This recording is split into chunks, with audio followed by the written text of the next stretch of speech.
मंत्री अमित शाह को आप सुन रहे थे। एक बार चलिए फिर से चर्चा आपसे संक्षिप्त में, बेहद संक्षिप्त में समझना चाहूंगा, क्योंकि बीते 2-3 महीनों में जिस तरह से बड़ी संख्या में कांग्रेसी कई नेताओं कार्यकर्ताओं ने पार्टी का दामन छोड़कर बीजेपी की सदस्यता ली है। कांग्रेस को इससे नुकसान तो जरूर हुआ है, और वो भी विधानसभा चुनाव के परिणामों के बाद।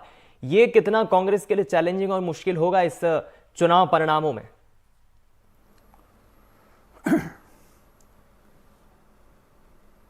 देखिए, सबसे बड़ा नुकसान तो कांग्रेस को ये होगा कि वोट डलवाने वाली जो मशीनरी है, जो सक्रिय करते हैं बड़े नेता और जो प्रभावी जो स्थानीय नेता होते हैं, वोट डलवाने में उनकी बड़ी भूमिका रहती है।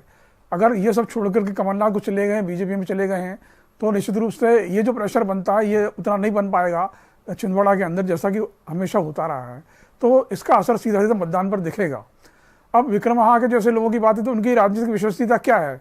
कौन जानता है कि वो किस दबाव में बीजेपी में चले गए थे, किस दबाव में छोड़ करके चले आए हैं, फिर किस दबाव में वो कहाँ जाएंगे, हो सकता है राजनीति छोड़ भी दें।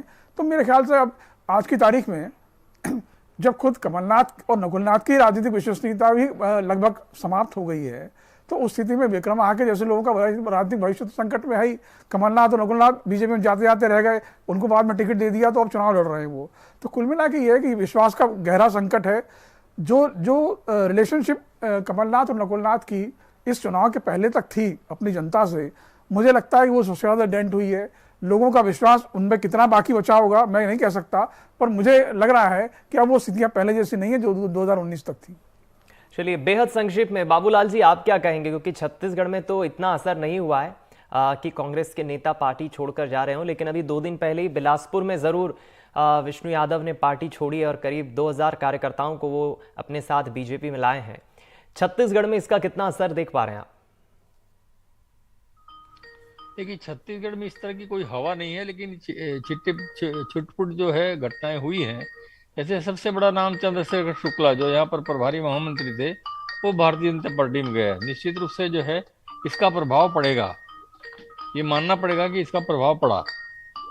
तो जो भी बात आज चल रही है, छोटी छोटी बातें हैं, किसी के जाने और आने से कोई खास फर्क पड़ता हो ऐसा कोई पार्टी कहती नहीं है। आज जो है इतना ये अभी आप और हम सुन रहे थे कि जो काया पलट जिसको बोलते हैं, उन्होंने गलती की, भारतीय जनता पार्टी चले गए, वापस आ गए और उन्होंने फील किया कि मैंने गलत किया था और अगर मुझे वापस नहीं लिया जाएगा तो मैं राजनीति छोड़ दूंगा। एक बड़ा निर्णय उन्होंने जो है तत्काल में ले लिया। ये बड़ी बात है और इस तरह की बातें विचारधारा से जुड़ने वाला व्यक्ति ही ऐसा कर सकता है। ठीक है, तात्कालिक कोई एक घटना घटी जिसकी वजह से उन्होंने भारतीय जनता पार्टी ज्वाइन की, लेकिन तत्काल उनकी समझ में आ गया कि भाई ये विचारधारा के तहत गलत है, उन्होंने अपने बात को सुधार लिया। ये एक महत्वपूर्ण तथ्य होता है, लेकिन फर्क जो है बहुत ज्यादा नहीं पड़ता है। ऐसी इस लेवल पे कोई अगर जाता है तो जब बड़े नेता जाते हैं, जैसे सिंधिया जी गए, बड़े नेता को जाते हैं तो उसका असर पड़ता है पार्टी के अंदर में। ये बात बिल्कुल सही है।